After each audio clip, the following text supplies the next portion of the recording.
Al revisar las estadísticas de mi canal, descubrí algo que me llenó de emoción y gratitud. Más del 20% de quienes me escuchan son hombres. Y hoy quiero detenerme un momento para decirles gracias. Gracias por estar ahí, por escuchar en silencio, por sentir con el corazón, aunque muchas veces no lo digan en voz alta. Por eso, este episodio es especial. Hoy los voy a llevar a una historia distinta, contada con voz masculina, una voz que también conoce el peso de las pérdidas, de las decisiones difíciles y de las heridas que no siempre se ven. Escúchenla con calma, déjense llevar por cada palabra, y cuando termine, me encantaría saber su opinión. ¿Qué sintieron? ¿Qué parte les habló más profundo? Esta voz logró tocar algo dentro de ustedes. Y ahora, díganme la verdad, sin pena y con una sonrisa. ¿Prefieren las historias con voz femenina o con voz masculina? Prometo no ponerme celosa. Bueno, tal vez un poquito. El teléfono sonó a las 2:37 de la tarde, en un martes de sol implacable en Querétaro, un calor seco que hacía que el aire del departamento nuevo pareciera espesarse. Yo estaba acomodando los últimos platos en la alacena, con las manos aún impregnadas del olor del limpiador de piso, el olor de un comienzo nuevo que había esperado durante mucho tiempo. Pensé que era mi hija llamando para saber cómo estaba, o quizá alguien se había equivocado de número, pero la voz del hombre al otro lado temblaba, como si cada palabra tuviera que empujarse desde el fondo de la garganta. Doña Carmen, soy el antiguo dueño del departamento. Olvidé apagar una cámara vieja y vi a su esposo. Hay frases que no necesitan gritarse para helar la sangre. Él hizo una pausa breve y luego continuó, con una urgencia casi desesperada. Por favor, venga de inmediato, venga sola y, por favor, no le diga nada a su esposo. Me quedé paralizada en medio de la cocina, todavía llena de cajas de cartón. Tengo 63 años. Sobreviví al cáncer. Crié a 3 hijos hasta que fueron adultos y despedí a mis padres cuando regresaron a la tierra. De verdad creí que, después de tantos años, ya no había nada que pudiera derrumbarme. Pero me equivoqué. Bastó una sola llamada y 40 años de matrimonio comenzaron a resquebrajarse sin ruido, sin aviso, como un vaso que cae al suelo y se hace añicos en silencio. Y antes de seguir, permíteme decirte algo. Estoy muy feliz de que estés aquí. Si esta historia toca algo en ti, dale like, suscríbete y dime desde dónde me estás escuchando. Me encanta leerte. Colgué muy despacio, como si cualquier movimiento brusco pudiera hacer que toda esa cocina nueva se viniera abajo. Dejé el teléfono sobre la mesa fría. Me quedé ahí un buen rato, sin saber exactamente qué estaba mirando. La luz del sol entraba por la ventana e iluminaba las cajas de cartón, aún sin rotular, la vajilla que acababa de acomodar con cuidado, el mantel nuevo que elegí con tanta atención porque Julián dijo que combinaba mejor con un ambiente más tranquilo. Tranquilo. Yo había creído que estaba entrando en una etapa tranquila de la vida. Respiré hondo. El olor del limpiador de piso seguía flotando en el aire, ese olor a limpieza que da una sensación de control, como cuando aún trabajaba en el hospital. Cada vez que terminaban de desinfectar los pasillos, yo sentía que todo iba a estar bien, aunque afuera hubiera muchos casos graves. Me acostumbré a esa sensación, tanto que la llevé conmigo a la vida matrimonial. Julián estaba en la sala. Escuché el taladro con su zumbido constante, y luego su silbido suave, una melodía clásica conocida. Siempre silbaba así cuando estaba concentrado. Me apoyé ligeramente en el marco de la puerta y miré esa espalda tan familiar. Los hombros un poco caídos, el cabello más canoso que el año pasado, la camisa que planché esa mañana todavía impecable. Un hombre culto, educado, respetado por sus alumnos y estimado por sus amigos. Un esposo del que todos decían que yo era afortunada por tener. ¿Ya terminaste?, preguntó Julián, levantando la vista con una sonrisa. Dejo listo el estante y descansamos. Hace mucho calor. Sí, respondí. Mi voz sonó extrañamente normal. Salgo a comprar un poco de pan. Se me olvidó. Él asintió, sin sospechar nada. Habíamos vivido juntos el tiempo suficiente como para no necesitar muchas explicaciones. La confianza entre nosotros era como un objeto viejo en la casa. Ya no se le presta atención, porque siempre ha estado ahí. Tomé mi bolso, la mano me temblaba apenas. No lo suficiente para que alguien lo notara, pero sí para que yo lo sintiera. Antes de abrir la puerta, me detuve un segundo y miré de nuevo el departamento nuevo, el lugar que elegimos después de meses de hablarlo. La casa es demasiado grande ya, dijo Julián entonces, sentado frente a mí en la mesa del comedor antiguo. Ya solo quedamos nosotros dos, Carmen. Mudémonos a algo más pequeño, cerca del centro, más tranquilo, como al principio. Como al principio. Esa frase tocó una parte muy sensible en mí. Sonreí y asentí. Pensé en las mañanas sin subir escaleras para limpiar cuartos vacíos, en las tardes de solo dos personas, café y música suave. Pensé en la sencillez como una recompensa por toda una vida de trabajo, por toda una vida cuidando de otros. Le creí. Le creí porque quería creerle. El coche avanzó por el camino de siempre, pero ese día el paisaje se veía distinto. Los árboles seguían ahí, las tiendas de siempre seguían abiertas, pero todo parecía cubierto por una capa delgada de vidrio que me dejaba mirar sin poder tocar. El semáforo se puso en rojo y me detuve. La mano sobre el volante estaba helada. En mi mente, los recuerdos comenzaron a unirse solos, como un reflejo profesional antiguo. Cuando hay síntomas, reviso todo el historial. Recordé conversaciones muy normales. Julián hablaba de vender la casa como de una decisión evidente. No quiero que te canses más, me decía. Has hecho demasiado por esta familia. Yo me conmoví. Pensé que me veía, que me comprendía. Firmé los papeles, transferí el dinero y le dejé a él la mayor parte de los trámites, porque decía que estaba acostumbrado a la burocracia. Yo, una mujer que pasó la vida cuidando, me acostumbré a poner la tranquilidad de los demás por delante. En el hospital aprendí a hablar bajo, a caminar despacio, a no asustar a nadie. En casa aprendí a guardar silencio en el momento justo, a dejar pasar lo insignificante, para que la comida no se enfriara y el hogar no se tensara.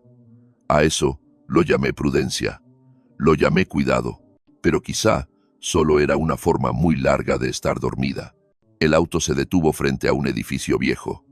Apagué el motor y me quedé sentada unos segundos. Mi corazón latía despacio, de manera regular, de una forma extraña. No era pánico, no era miedo.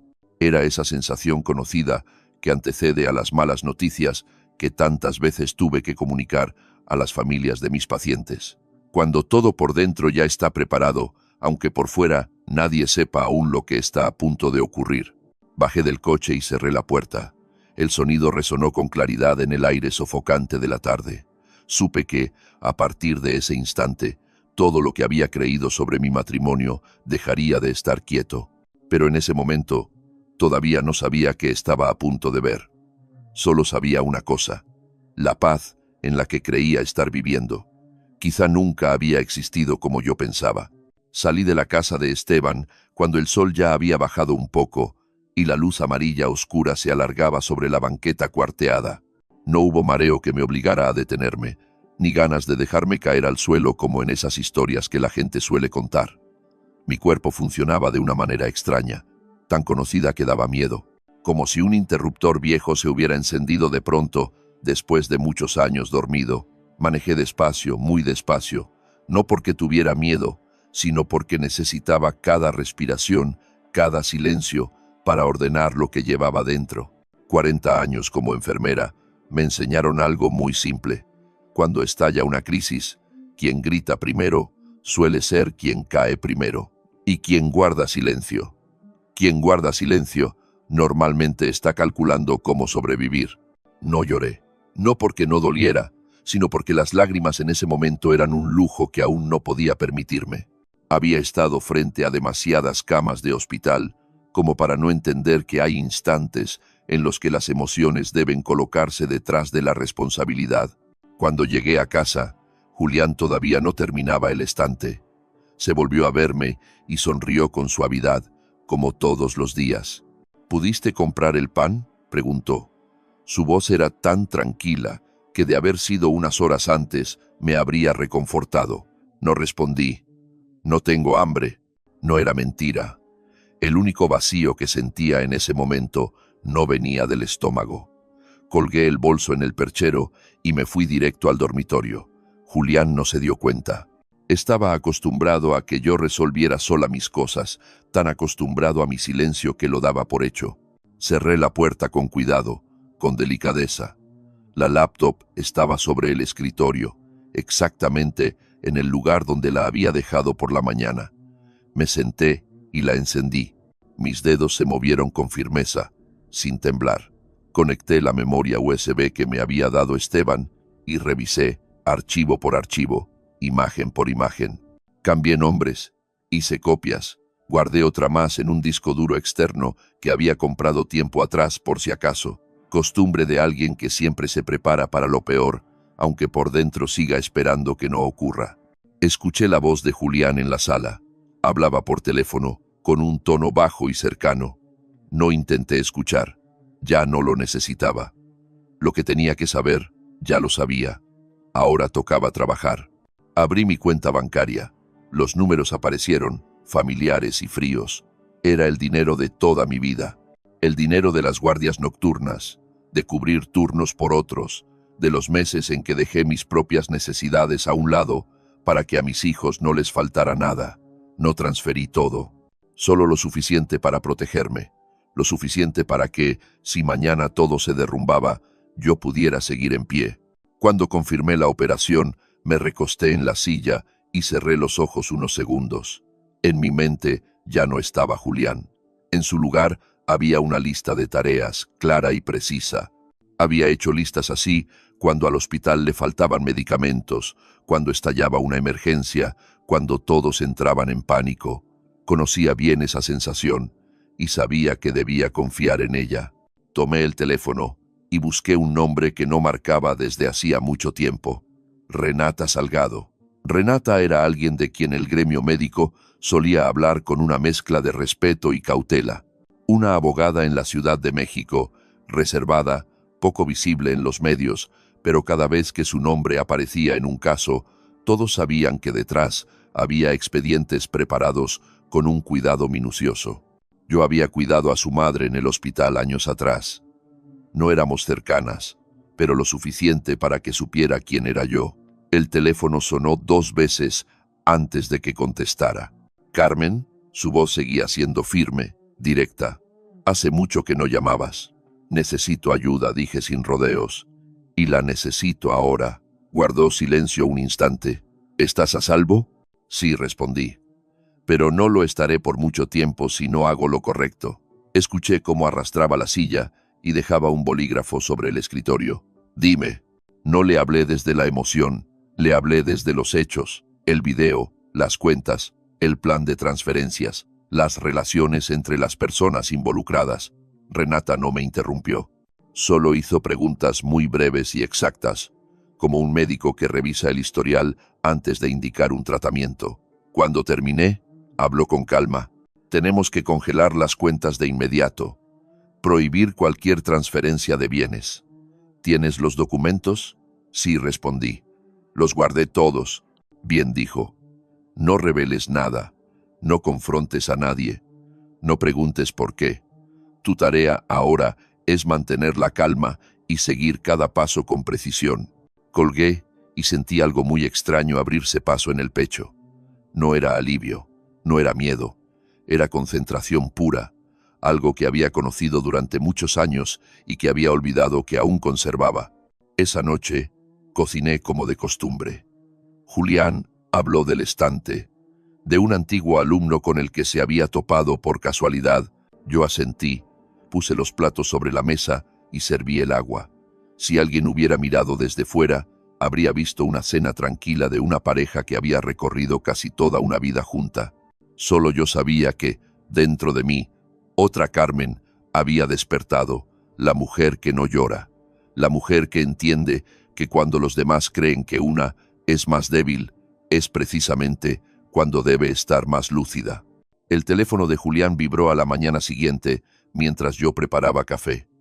Ese sonido tan familiar resonó en la cocina silenciosa, pero esta vez ya no era parte del ritmo cotidiano.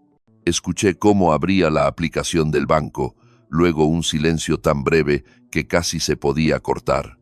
Después, la silla arrastrándose con fuerza, golpeando seco contra el piso.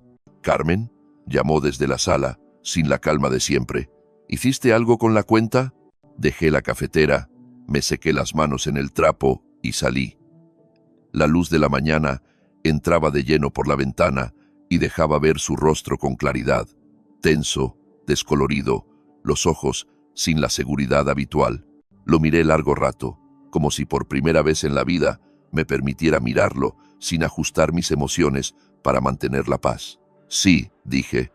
«¿Tienes algún problema?». Sonrió forzado, una sonrisa que intentaba conservar la calma. «La cuenta principal. No puedo entrar. Tal vez es un error del banco. ¿Puedes llamar tú?». Negué con la cabeza. «No es un error». Me miró, la mirada se le endureció. «¿Qué quieres decir con eso?». Jalé una silla y me senté frente a él. Mis movimientos fueron lentos, sin prisa. «Ya lo sé, Julián». Esas 3 palabras cayeron entre nosotros sin alzar la voz, pero bastaron para espesar el aire del cuarto. Él se quedó inmóvil y luego se levantó de golpe. «¿Saber qué?», gruñó. «¿De qué estás hablando, Carmen?». No respondí de inmediato. Miré sus manos sobre la mesa, esos dedos que enseñaron a cientos de alumnos a deslizarse sobre las teclas y que ahora temblaban apenas. Entendí que, en ese instante, el control ya no estaba en sus manos. «Sé lo de Lucía», dije. «Y lo del dinero».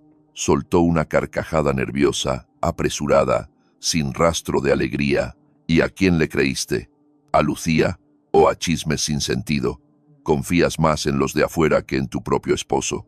«Confío en lo que vi», respondí, con la voz pareja, ni alta ni baja, y en lo que escuché. Se dio la vuelta, caminó un par de veces por la sala, y luego regresó de pronto, con el tono ya cargado de enojo. «Invadiste mi privacidad, me espiaste, no tienes derecho». «¿Derecho?», lo interrumpí. Por primera vez en la conversación, elevé la voz. «¿Cuál es tu derecho, Julián? ¿El derecho a llevarte todo lo que tengo sin que yo lo sepa?». Se quedó quieto. En ese momento vi con claridad el cambio en su rostro, de la ira al desconcierto y luego a un miedo muy real. Bajó la voz. «Carmen, estás equivocada. Yo solo estaba tratando de acomodar algunas cosas. Nada es como tú piensas». Me levanté y entré al dormitorio. Él me siguió, hablando sin parar, con un tono mezclado de reproche y súplica. «Sabes que siempre me he preocupado por ti. Todo lo que hago es por nuestro futuro». Abrí el cajón y saqué el folder de papeles que había preparado desde la noche anterior. Regresé y lo puse sobre la mesa. Julián miró hacia abajo, le tomó unos segundos entender de qué se trataba. «¿Separación?», exclamó. «¿Estás loca?». No dije. «Por primera vez en mi vida estoy despierta». Tomó el montón de papeles y los hojeó. Las manos le temblaban de forma evidente. «No puedes hacer esto. Después de tantos años, no puedes simplemente...». «Sí puedo», lo interrumpí, «y lo estoy haciendo». Alzó la vista, con los ojos enrojecidos. «¿Vas a echarme a la calle? ¿Has pensado qué va a decir la gente de mí?». Lo miré con atención. «Pasé toda mi vida pensando en qué iba a decir la gente de ti. Ahora pienso en mí». Soltó los papeles. La voz se le suavizó por completo. «Carmen, si estás enojada, hablamos. Si estás triste, te pido perdón. Pero no hagas esto tan grande. Sabes que no soporto los escándalos». Respiré hondo. Era una voz conocida. La voz que tantas veces me hizo retroceder, que me llevó a pedir perdón sin haber faltado, que me empujó a callar para conservar la armonía. Pero ese día ya no tenía efecto. «Tienes 15 días», dije. 15 días para salir de este departamento. En ese tiempo, te pido que mantengamos distancia». Me miró como si no pudiera creer lo que oía. «No puedes tratarme así». «Te traté con mucha consideración durante 40 años», respondí. «Ahora solo estoy siendo considerada conmigo misma». El aire entre nosotros quedó en silencio. Él se sentó en la silla, bajó la cabeza y se cubrió el rostro con las manos. Yo me quedé de pie, sin acercarme ni alejarme. Por primera vez en mi vida, no di un paso para calmar, no pedí perdón para apagar una tormenta emocional que no había provocado. Me di la vuelta y entré a la cocina. Mis pasos resonaron con claridad sobre el piso. Dentro de mí no había victoria ni rencor, solo una sensación de alivio que se extendía despacio, como cuando uno se quita una prenda demasiado apretada después de haberla llevado puesta toda la vida. Después de ese enfrentamiento, Julián se volvió extrañamente silencioso. Ya no discutía ni suplicaba. Su silencio no era paz, sino como la superficie lisa del agua antes de un remolino. Yo lo percibía con claridad, con esa intuición que me acompañó durante 40 años de trabajo y de matrimonio. En los días siguientes, él salía de casa más temprano y regresaba más tarde. Hablaba poco, evitaba mi mirada, pero mantenía el teléfono siempre cerca, más que nunca. Algunas noches, lo escuchaba caminar por la sala, con pasos suaves, como si temiera despertar a alguien. Yo no preguntaba. Aprendí que cuando alguien empieza a ocultar cosas en el silencio, las preguntas solo lo vuelven más cuidadoso. Mantuve la rutina de siempre.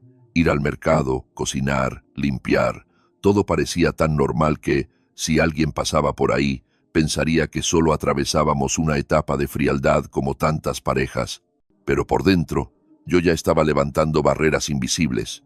No para defender a Julián, sino para protegerme a mí misma. Esa tarde, recibí una llamada de Renata. Su voz sonaba más grave de lo habitual. «Carmen, hay algo que necesitas saber», me dijo. Aparecieron unas transacciones antiguas en el sistema. No están a nombre de Julián, pero pasaron por tus bienes. Me senté en la silla y apreté con fuerza el asiento. «¿Qué quieres decir?» «Quiero decir», Renata hizo una breve pausa, «que tu matrimonio no fue solo el destino, fue el camino». No pregunté más. Entendí perfectamente el significado de esas palabras. Cuando trabajaba en el hospital, vi casos en los que los síntomas eran apenas la parte visible de un daño mucho más grande por dentro. Ahora, mi vida estaba frente a una estructura similar. Esa noche, Julián dijo que tenía que salir a una reunión urgente con un viejo amigo. Su voz intentaba mantenerse tranquila, pero la mano con la que sostenía las llaves temblaba levemente. Asentí, sin preguntar a dónde iba ni a qué hora volvería. Cuando la puerta se cerró, me quedé quieta un buen rato en la sala, escuchando cómo sus pasos se alejaban por la escalera. Luego, tomé el teléfono. Esteban contestó de inmediato, como si hubiera estado esperando esa llamada desde hacía tiempo. Doña Carmen dijo, «Ya regresaron». Mi corazón latió con fuerza, pero mi mente estaba sorprendentemente clara. «¿Cuándo?» «Hace unas horas», respondió, «al departamento viejo». Creyeron que yo ya no estaba pendiente de ese lugar. Cerré los ojos un instante. «¿Estás seguro de que no descubrieron la cámara?» «Seguro», dijo Esteban, «porque lo que buscaban no era la cámara». No necesité que explicara más. Supe de inmediato lo que eso significaba. Compraron ese departamento no por la luz, ni por la ubicación tranquila, ni por recuerdos bonitos como Julián había dicho. Lo compraron por algo que no aparecía en el contrato ni en ningún plano. Una caja fuerte antigua, escondida dentro de un muro que solo el antiguo dueño conocía. Cuando Esteban volvió a mostrarme el video después, noté que la habitación se veía muy distinta a la primera vez. Ya no había cercanía ni gestos fingidos de amor. Julián y Lucía se movían rápido y con precisión, como personas que habían ensayado esa escena muchas veces. Quitaron una parte del muro, sacaron la caja fuerte y la colocaron en el piso. Lucía hablaba muy poco. No lo necesitaba. Su mirada era aguda y fría, muy distinta a la de la mujer dulce que me había abrazado la noche de Navidad. Cuando Julián dudaba, ella le indicaba con un gesto mínimo y decidido. En ese instante, vi con claridad un cambio de roles. Julián no estaba dirigiendo, estaba obedeciendo. Entonces, apareció un nombre. «A Mauricio no le gusta esperar», dijo Lucía, con la voz baja pero firme. «Si esto no queda listo esta noche, no estará contento». Julián asintió, con el sudor perlándole la frente. «Lo sé. Estoy haciendo todo lo posible». Mauricio Beltrán. Ese nombre no me era ajeno. no porque lo conociera personalmente, sino porque había aparecido en los periódicos y en esas conversaciones que la gente mantiene en voz baja. Un gran empresario, un filántropo en el papel y el centro de una investigación por lavado de dinero que todos conocían, pero que nadie se atrevía a mencionar en voz alta. Miré a Esteban. Él no estaba viendo la pantalla. Lucía es su hija, dijo en voz baja, como si temiera que hasta las paredes escucharan. Ya lo confirmé. En ese momento no sentí sorpresa.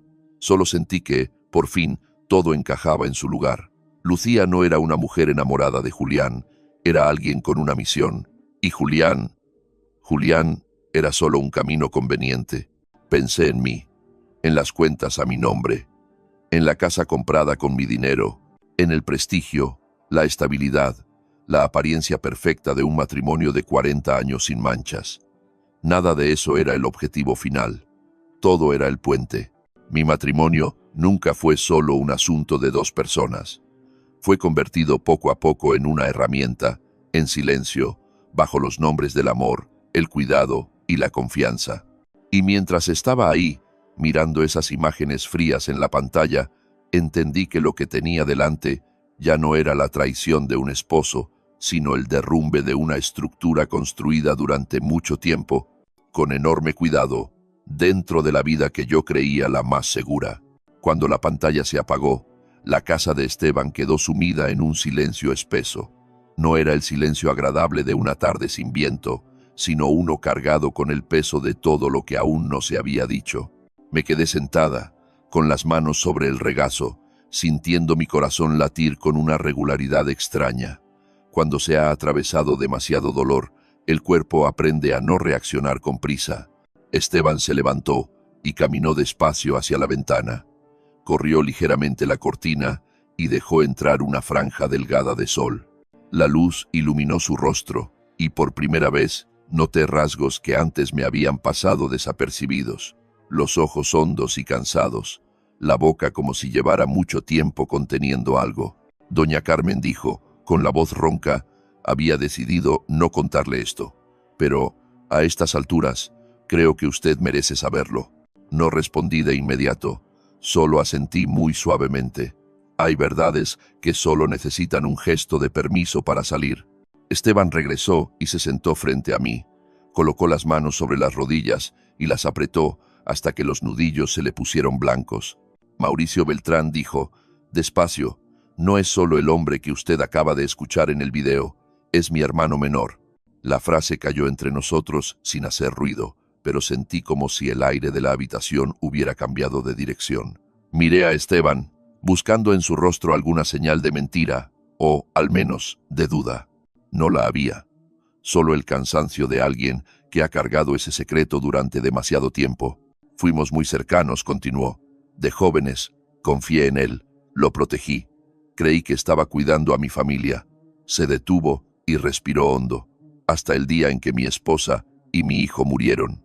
Me incliné un poco hacia adelante, no por curiosidad, sino por el reflejo de alguien acostumbrado a escuchar historias dolorosas sin permitirse llorar junto a quien las cuenta. Lo llamaron un accidente, dijo Esteban, un incendio del auto en la carretera. Los medios hablaron de ello unos días y luego callaron, pero yo lo sabía. Siempre lo supe, porque antes había visto los números, las transferencias, cosas que Mauricio nunca pudo explicar. Su voz se volvió más grave, y cada palabra parecía salirle desde lo más profundo del pecho. No tenía pruebas, nada con qué sacarlo a la luz, y si hablaba, yo también habría muerto. Yo me enderecé en la silla.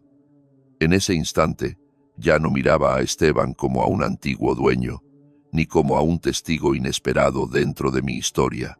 Lo miré como a un hombre que había vivido 20 años con un dolor atorado en la garganta. La cámara, dije en voz baja. No fue un descuido. Esteban asintió. No lo fue. Sonrió apenas, una sonrisa sin alegría. Fue una trampa. Esperé 20 años para encontrar un eslabón lo bastante limpio, lo bastante confiable para sacar toda esa estructura a la luz. Sentí que la espalda se me helaba. ¿Y usted pensó que yo era ese eslabón? No al principio, respondió con honestidad.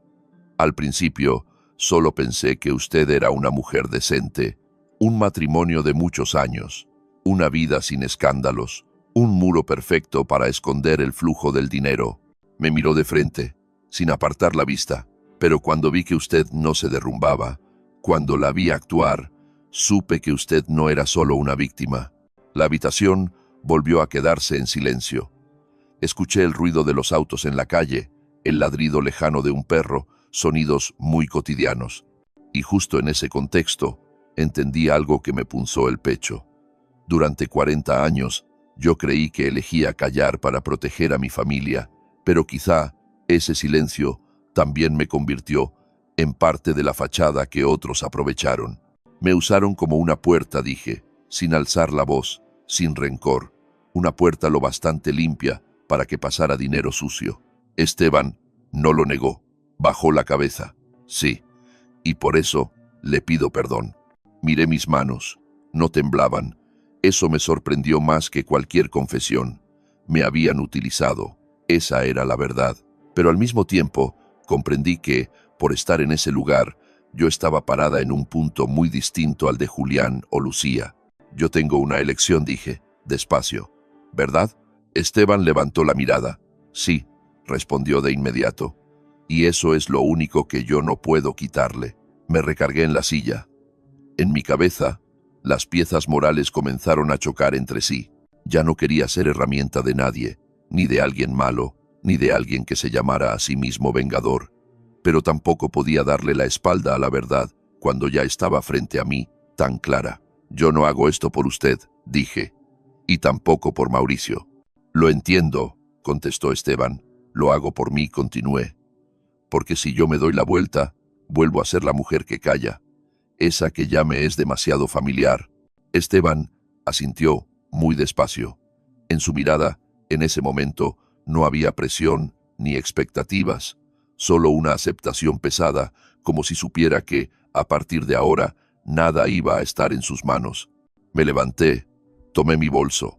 Antes de salir, me volví a mirarlo. 20 años es demasiado para vivir esperando, dije. Pero yo no voy a dejar que pase un día más en la oscuridad. Esteban no dijo nada. Solo me siguió con la mirada, con una mezcla de alivio y miedo. Y yo, al salir, supe una cosa con total claridad. Yo ya había salido del papel de víctima, pero al mismo tiempo estaba entrando en un lugar mucho más peligroso, el lugar de quien decide hasta dónde va a llegar esta verdad. Esa noche no me dormí de inmediato, no por miedo, sino por una sensación muy concreta. Alguien estaba moviéndose alrededor de mi vida, muy cerca, muy despacio y con mucha paciencia. Me senté junto a la ventana, con las luces apagadas, dejando solo el resplandor tenue de la calle debajo. Querétaro de noche suele ser tranquilo, pero aquella tranquilidad tenía una tensión distinta, como un lago quieto por arriba y una corriente fuerte por debajo. Casi a la medianoche, noté que el carro gris estacionado frente a mi casa llevaba demasiado tiempo ahí. Al principio pensé que yo estaba exagerando, pero seguía ahí 1 hora después, y 2 horas después. Sin luces adentro, nadie bajaba, solo inmóvil, como una sombra con intención. Mi corazón empezó a latir más lento, golpe a golpe, sin pánico, pero alerta. Corrí la cortina, me aparté de la ventana y caminé hacia el interior, donde ya había dejado lista mi bolsa, con documentos y el teléfono. El aviso de un mensaje vibró suave. Era Renata. Carmen, tienes que tener muchísimo cuidado. Mauricio se fugó esta tarde. Leí esas palabras 2 veces, no porque no las entendiera, sino porque necesitaba asegurarme de que estaba despierta. Se fugó. La frase me retumbó en la cabeza, pesada y helada. Contesté con lo mínimo. Entiendo. No necesitaba más instrucciones. Yo sabía que, cuando un hombre como Mauricio queda acorralado, no busca justicia, busca borrar huellas. Cerré con llave. Revisé cada seguro, cada ventana. Todo lo hice despacio y en orden, como cuando preparaba una sala de urgencias para un caso difícil. No prendí más luces. Me senté en el sofá, con la espalda recta y las manos sobre las rodillas. En mi mente no aparecía la muerte, sino una pregunta concreta. Si entraban, ¿qué tenía que hacer para aguantar con vida el tiempo suficiente? El primer sonido no fue fuerte. Un roce de metal, muy leve, en la puerta de atrás. Me levanté sin hacer ruido, las manos frías, pero firmes. Retrocedí hacia el pasillo, donde sabía que había un ángulo ciego. Luego se oyó el vidrio quebrarse. No un estruendo, sino un quiebre contenido, controlado. Esas personas no venían en caos. Venían con un plan. Una sombra entró a la sala, y luego otra. No alcancé a verles el rostro, solo movimientos rápidos, limpios. Escuché susurros. Sentí mi propio corazón golpeándome en los oídos, más claro que cualquier otro sonido. En ese instante, no pensé en Julián, no pensé en Lucía, solo pensé en mantenerme lúcida. Y entonces sonó un disparo. No cerca, no directo, pero lo bastante cerca como para hacer vibrar el aire. Me agaché por reflejo, la mano sujetándose al muro. Una voz de hombre se escuchó, grave y fría. Reconocí ese tono, aunque nunca lo hubiera oído en persona. Era Mauricio. Carmen me llamó. Sal, solo vamos a hablar. Yo no respondí. Había aprendido demasiado bien que, cuando alguien con un arma dice solo hablar, nunca es una conversación normal. Me quedé en silencio. Cada segundo que pasaba, yo sabía que del otro lado también estaban midiendo. No querían hacer un escándalo ahí. Todavía no. De pronto, las sirenas estallaron y rasgaron la noche. No una, varias. Las luces rojas y azules se colaron por los vidrios rotos, pasos corriendo, gritos firmes. Me pegué a la pared y solté un aire largo que no me di cuenta que llevaba guardado. Después todo pasó muy rápido. Hubo un estruendo seco, breve, se escuchó a alguien caer, un gemido corto, y luego, nada. Yo no miré, no lo necesitaba. Me quedé quieta, con las manos frente al pecho, esperando a que el caos terminara. La puerta principal se abrió de golpe. Entraron personas con chalecos y equipo. Una voz sonó clara, controlada. «Señora Carmen, ¿está bien?» Yo asentí, solo asentí. No lloré, no temblé. En ese momento, mi cuerpo se sentía como al terminar un turno larguísimo, cansado, pero de pie. A Mauricio lo sacaron en camilla. Estaba herido, no de gravedad. Su cara quedó expuesta bajo las luces, más viejo que en las fotos que yo había visto, pero con la mirada igual de filosa, llena de furia. Cuando la camilla pasó frente a mí, él giró la cabeza y me miró directo. No dijo nada, pero en esos ojos vi algo muy claro. El juego se había terminado, pero la cuenta todavía no estaba saldada. Pero no dije nada de eso. No vine aquí para perdonar, dije despacio. Vine para cerrar. Él cerró los ojos. Una lágrima resbaló por la comisura. No levanté la mano para limpiarla. Ya lo había hecho demasiadas veces en mi vida, por dolores que no eran míos. El perdón, continué, no siempre sana. A veces solo hace que uno regrese a un lugar del que ya debía haberse ido. Luego me levanté y acomodé el abrigo. Antes de salir, me volví a mirarlo por última vez, no para guardarlo en la memoria, sino para asegurarme de que no cargaría más con esa imagen como una obligación. A la mañana siguiente, me llevaron a revisión y a dar mi declaración. Mientras caminaba por el pasillo del hospital, la luz del mediodía atravesaba los grandes ventanales y sentí con claridad algo muy concreto. La justicia no siempre trae alivio inmediato, pero me dio otra cosa, más silenciosa y duradera: el derecho a elegir cómo seguir viviendo, sin quedar atada a papeles antiguos. Un año pasó sin el ruido que la gente suele imaginar. No hubo una frontera clara entre el antes y el después. Solo mañanas en las que desperté y noté que ya no tenía que tomar aire antes de salir del dormitorio. Ya no existía esa cautela constante, ni la pregunta de cuánta parte de mí debía callar ese día para que todo pareciera en calma. Empecé a vivir más despacio, no por cansancio, sino porque por fin podía elegir mi propio ritmo.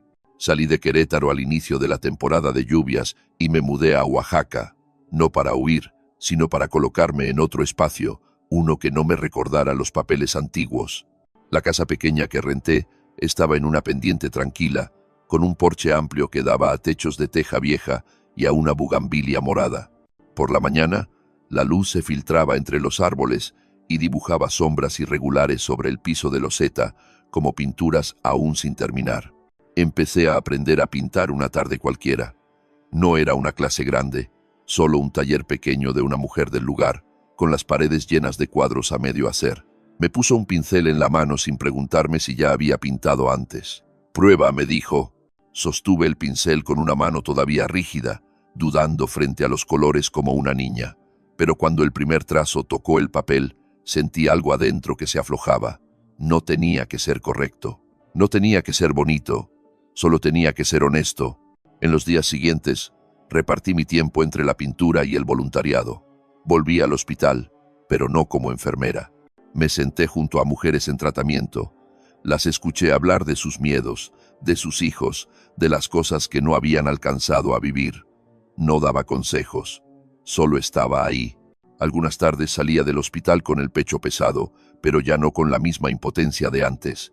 Sabía que no podía salvar a nadie de su destino, pero sí podía evitar que lo enfrentaran a solas. Por las noches solía sentarme en el porche, con una taza de té caliente, mirando cómo la calle se iba aquietando. Los sonidos de Oaxaca al anochecer son distintos. Pasos lejanos, música suave que llega desde algún lugar, el viento colándose entre los techos viejos. A veces pensaba en Julián, no con enojo ni con lástima, solo como se piensa en un capítulo ya leído. No borré los recuerdos, solo los coloqué en el sitio que les correspondía dentro de mi vida. Una vez, mientras pintaba en el porche, un hombre se detuvo frente al portón. Me preguntó si sabía dónde estaba un taller de cerámica cercano. Su voz era grave, educada, sin prisa. Le indiqué el camino y hablamos un poco más, del clima, de la luz de la tarde. No me preguntó de dónde venía, ni mostró una curiosidad excesiva. Volvimos a vernos algunas veces después, de manera casual y natural. A veces solo para tomar café, otras para caminar un tramo corto, sin promesas, sin definiciones. Dos personas adultas, lo bastante conscientes para entender que acompañarse no siempre tiene que llevar a una promesa. Una tarde ya avanzada, cuando el sol había perdido intensidad, me senté en el porche, dejé el pincel a un lado y miré el cuadro frente a mí. No era perfecto. Había zonas inconclusas, líneas a las que aún no me atrevía a volver, pero era mío. Me recargué en la silla, solté un suspiro largo y sentí una calma real recorrerme el cuerpo. No perdí a mi esposo, dije en voz baja, como hablándome a mí misma. Me encontré a mí. Esa frase no llevaba reproche, ni necesitaba confirmación. Era solo una verdad que me había tomado mucho tiempo atreverme a aceptar. A veces, en noches tranquilas, todavía pienso en los secretos que alguna vez existieron en mi vida. Secretos capaces de destruir una familia, de convertir el amor en herramienta, la confianza en una trampa. Pero también pienso en las verdades que salieron a la luz. No todas fueron suaves, no todas trajeron paz inmediata, pero fueron lo bastante fuertes para sacar a una persona de su propia oscuridad. Miro el cielo de Oaxaca, donde las estrellas aparecen con claridad cuando cae la noche. Hay caminos en la vida que no llevan a donde uno imaginaba, pero sí lo colocan exactamente donde necesita estar. Y ahí, entre luces y sombras todavía incompletas, sé que mi historia no terminó. Apenas se abrió a un ritmo distinto, más lento, más verdadero, y por primera vez completamente mío. Cuando cuento todo esto, sigo sentada ahí, escuchando mi propia respiración, como si todo hubiera pasado ayer. Hay recuerdos que ya no duelen, pero siguen siendo lo bastante profundos para recordarnos por dónde hemos caminado. Creo que cada uno de nosotros enfrenta un momento en el que debe elegir entre el silencio y la verdad, entre lo conocido y la libertad, y ninguna elección es sencilla. Gracias por escuchar mi historia. Si tocó tu corazón, dale like, suscríbete y cuéntame si tú estuvieras en mi lugar, ¿qué harías? Porque tal vez tus palabras hoy podrían dar calor a alguien que necesita esperanza.